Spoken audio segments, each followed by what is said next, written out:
मैं assistant professor Hemant Tiwari. आज मैं आपको शिक्षण अभिक्षमता पढ़ाऊंगा, जो कि शिक्षण अभिक्षमताओं में सबसे पहले शब्द आता है शिक्षण। शिक्षण की उत्पत्ति जो होती है वो शिक्ष धातु से हुई है, और शिक्ष धातु का मतलब होता है सीखना। इसके अंतर्गत शिक्षण अंग्रेजी शब्द का टीचिंग शब्द से भी बना हुआ है।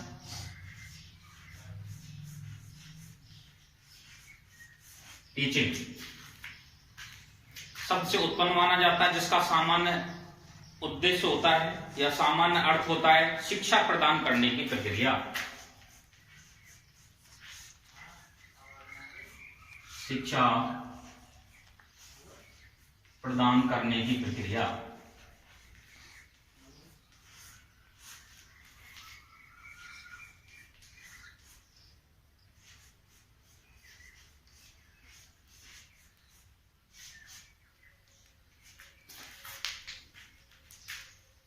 अब देखिए, व्यापक अर्थ में शिक्षा का तात्पर्य औपचारिक तथा निरौपचारिक रूप से आजीवन सीखते रहना है, किंतु संकुचित रूप में शिक्षा औपचारिक रूप में किसी शिक्षण संस्थान में शिक्षा ग्रहण करने से है। अब देखिए, शिक्षण की सामान्य परिभाषाएं, अब इनकी हम परिभाषाएं लिखेंगे। शिक्षण की परिभाषाएं,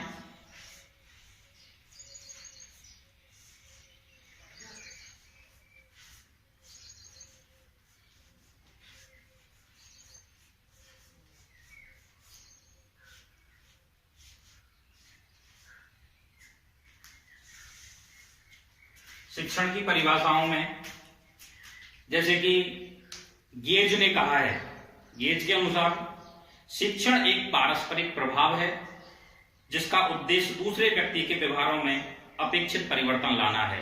अर्थात गेज ने कहा था कि शिक्षण वही प्रक्रिया है जब हम किसी व्यक्ति के व्यवहारों में अगर हम चेंज ला सकते हैं या परिवर्तन ला सकते हैं तो वही शिक्षण की परिभाषा होती है। दूसरी, रियांस के अनुसार दूसरे को सिखाने, दिशा निर्देश देने एवं उन्हें निर्देशित करने की प्रक्रिया को शिक्षण कहते हैं। ये रियांस के अनुसार है। अब वर्ल्ड बुक ऑफ एनसाइक्लोपीडिया के अनुसार कि शिक्षण एक ऐसी प्रक्रिया है जिसमें एक व्यक्ति दूसरे व्यक्ति को ज्ञान, कौशल तथा अभिरुचियों को सिखाने या प्राप्त करने में सहायता प्रदान करता है। तो ये आपकी परिभाषाएं थी शिक्षण की। अब हम शिक्षण कौशल की विशेषताएं,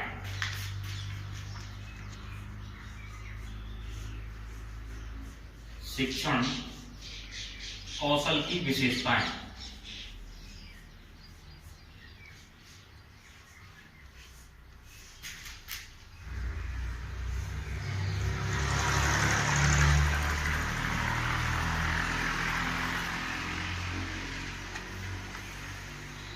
अब हम आते हैं शिक्षण कौशल की विशेषताओं में। तो विशेषताओं में क्या है कि शिक्षण कौशल शिक्षण में कक्षा शिक्षण के समय व्यवहार में एक इकाई से संबंध रखते हैं। अब देखिए, शिक्षण में क्या होता है कि एक इकाई, जब हम किसी इकाई को पढ़ते हैं पाठ योजना की, तो उस इकाई को समझने के लिए और उसमें व्यवहार में परिवर्तन लाने के लिए हम कितना अपने व्यवहार में उसमें सीखा हुआ परिवर्तन ला रहे हैं या हमारे व्यवहार में कितना परिवर्तन है, वही विशेषताओं में आता है।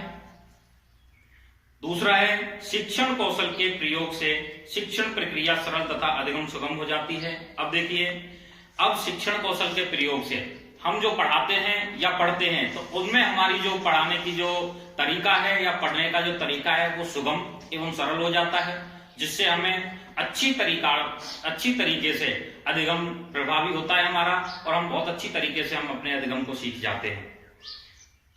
नेक्स्ट है, शिक्षण कौशल के द्वारा शिक्षण के पूर्व निर्धारित उद्देश्यों की निष्पत्ति किए जाने की संभावनाओं में वृद्धि होती है।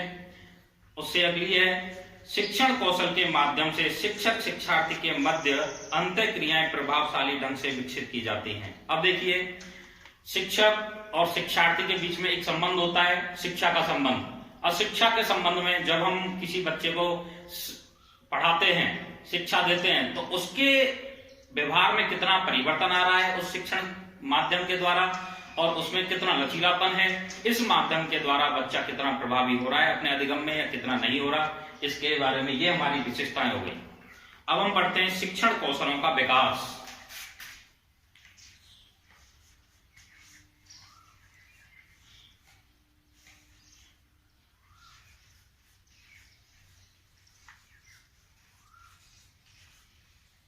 शिक्षण कौशलों का विकास।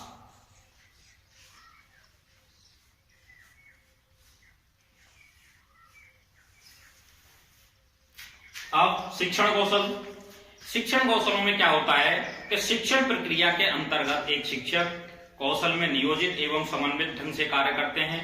भावी शिक्षक को इन कौशलों के बारे में जानकर तथा प्रशिक्षित होना आवश्यक है। अब देखिए शिक्षण कौशल बीएड डिपार्टमेंट में क्या होता है कि जब तक शिक्षण कौशल सही तरीके से प्रभावी नहीं होंगे तो पढ़ाने में लचीलापन नहीं आएगा, सॉफ्ट कॉर्नर नहीं होगा। तो शिक्षण कौशलों को पढ़ने के लिए सबसे पहले शिक्षण कौशल आता है पूर्ण संप्रेषणीयता, दूसरा है उद्दीपन परिवर्तन, नेक्स्ट है उच्च स्तरीय प्रश्न, नेक्स्ट है समीपता, नेक्स्ट है छात्र व्यवहार का ज्ञान, नेक्स्ट है विन्यास प्रेरणा, नेक्स्ट है नियोजित पुनरावृत्ति, नेक्स्ट है व्याख्यान, नेक्स्ट है पुनर्वलन, नेक्स्ट खोजपूर्ण प्रश्न, नेक्स्ट है प्रश्न पूछना, नेक्स्ट विकेंद्रित प्रश्न और नेक्स्ट है दृष्टांत देना।